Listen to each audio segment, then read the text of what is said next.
नमस्कार. WhatsApp post मैत्रीमधील मंदी. मी अलीकडे हॉवर्ड बिझनेस रिव्ह्यूच्या फेब्रुवारी अंकात एक अत्यंत विचारप्रवर्तक लेख वाचला आणि तो थेट हृदयाला जाऊन भेटला. या लेखात फ्रेंडशिप रिसेशन म्हणजेच मैत्रीमधील मंदी कशी आपल्या दैनंदिन व्यवहारात शिरकाव करत आहे हे अतिशय प्रभावीपणे मांडलं आहे. अमेरिकन पर्स्पेक्टिव्ह सर्व्हेनुसार 1990 पासून अमेरिकन प्रौढांमध्ये एकही जवळचा मित्र नाही असं सांगणाऱ्यांचं प्रमाण 4 पट वाढून 12% गेलं आहे. तर 10 किंवा अधिक जवळचे मित्र आहेत असं सांगणाऱ्यांचं प्रमाण 1/3 कमी झालं आहे. माझं मत आहे की जर भारतातील शहरी भागात असाच एखादा सर्व्हे केला तर तसाच काहीसा कल दिसून येईल. आपल्याकडे ओळखी वाढत आहेत पण खरे मित्र कमी होत आहेत. पूर्वी अशा वेळा होत्या की आपण नवीन शहरात असलो तरी एखाद्या बारमध्ये गेलो, काउंटरवर बसलो आणि ओळखीच्या अनोळखी मित्रांशी सहज गप्पा रंगल्या असं सहज घडलं असतं. पण आजकाल अनेक जण एकटे टेबलवर बसतात, गर्दीकडे पाठ करून. अमेरिकेतील एका अलीकडच्या सर्व्हेप्रमाणे एकटं जेवणं हे प्रकार मागील 2 वर्षात 29% वाढलं आहे. स्टॅनफोर्ड युनिव्हर्सिटीत तर आता विद्यार्थ्यांना सामाजिक जीवन उद्देशपूर्वक रचायला शिकवण्यासाठी डिझाईन फॉर हेल्थी फ्रेंडशिप्स नावाचा अभ्यासक्रम चालवते. हे सगळं फक्त एक सामाजिक बदल नाही तर एक सांस्कृतिक संकट आहे. मैत्रीसाठी वेळ काढणं ही केवळ लक्झरी राहिलेली नाही, ती आता एक प्राथमिकता असली पाहिजे. आपण आपला वेळ कुठे घालवतो, कोणामध्ये गुंतवतो हे सर्व झपाट्यानं बदलतं आहे. एकटेपणा हा आता निवड नाही तर एक नवा नॉर्म बनत चालला आहे.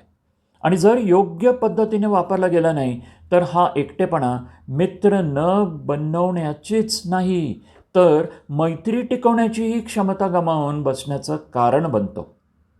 जर आपण जागरूकतेपणे आपल्या प्राधान्यक्रमात मैत्रीला स्थान दिलं किंवा नाही तर संबंध हा आपल्या आनंदाचा आणि आरोग्याचा सर्वात महत्त्वाचा स्रोत आपल्याला नकळत गमवावा लागेल.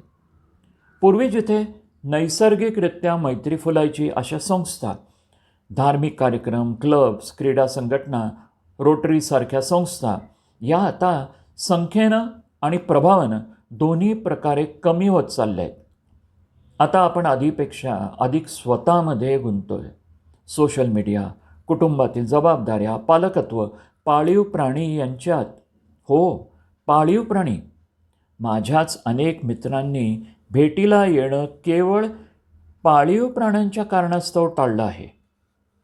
आज मैत्री ही आपल्या दैनंदिन आयुष्याचा अविभाज्य भाग राहिलेली नाही. ती आता इतर सगळ्या जबाबदाऱ्या पार पडल्यानंतर उरलेल्या वेळात जमली तर जमली अशा स्वरूपात आली आहे. हे सगळं असूनही मैत्रीचे महत्त्व अधोरेखित करणारे भरपूर संशोधन उपलब्ध आहे. बॉनी वेअर या हॉस्पिस परिचारिकेच्या the top 5 regrets of the dying या प्रसिद्ध पुस्तकात एक अत्यंत हृदयस्पर्शी विधान आहे. I wish I had stayed in touch with my friends. मला वाटतं मी माझ्या मित्रांशी संपर्कात राहिलो असतो तर बरं झालं असतं. संशोधन सांगतं की सोशल आयसोलेशन म्हणजे सामाजिक एकटेपणा हा हृदयरोग, डिमेन्शिया आणि मृत्यूचा धोका वाढवतो. हे रोज 15 सिगरेट पिण्या इतकं धोकादायक असू शकतं. मैत्री ही मानसिक, शारीरिक आणि भावनिक आरोग्य सुधारते. हार्वर्ड युनिव्हर्सिटीच्या 80 वर्ष चाललेल्या प्रसिद्ध अभ्यासात हे स्पष्ट सांगितलं गेलं की आपल्या आयुष्यातील आरोग्य व आनंद याचा सर्वात मोठा भविष्यवक्ता म्हणजे प्रेडिक्टर म्हणजे तुमचं धन किंवा व्यावसायिक यश नव्हे तर तुमचे निकटवर्तीय संबंध आणि मैत्री आहे. Survey center on American life या अहवालात एक मूलभूत सत्य आहे. More friends equals to more life satisfaction. अधिक मित्र म्हणजे अधिक आयुष्यात समाधान. जसं गुंतवणूक वाढवण्यासाठी वेळ लागतो, तसंच मैत्रीसुद्धा. ती एक दिवसात होत नाही. तिच्यासाठी लागतो वेळ, प्रयत्न आणि मनापासूनचा सहभाग. माफ करा, विसरून जा, गरज वाटली तर माफी मागा, फोन करा, बिल भरा, ट्रिप प्लॅन करा, एखादं गिफ्ट द्या, स्मृती निर्माण करा. जरी ती आठवण केवळ स्वतःसाठीच असेल तरीही. शेवटी मिर्झा गालिब यांचा हा शेर शेवटसाठी खास. दोस्तों के साथ जी लेने का मौका दे दे ए खुदा. दोस्तों के साथ जी लेने का मौका दे दे ए खुदा. तेरे साथ तो मरने के बाद भी रह लेंगे. मित्र व्हा आणि सदैव आशीर्वादित राहा. धन्यवाद. वाचन संजय इनामदार.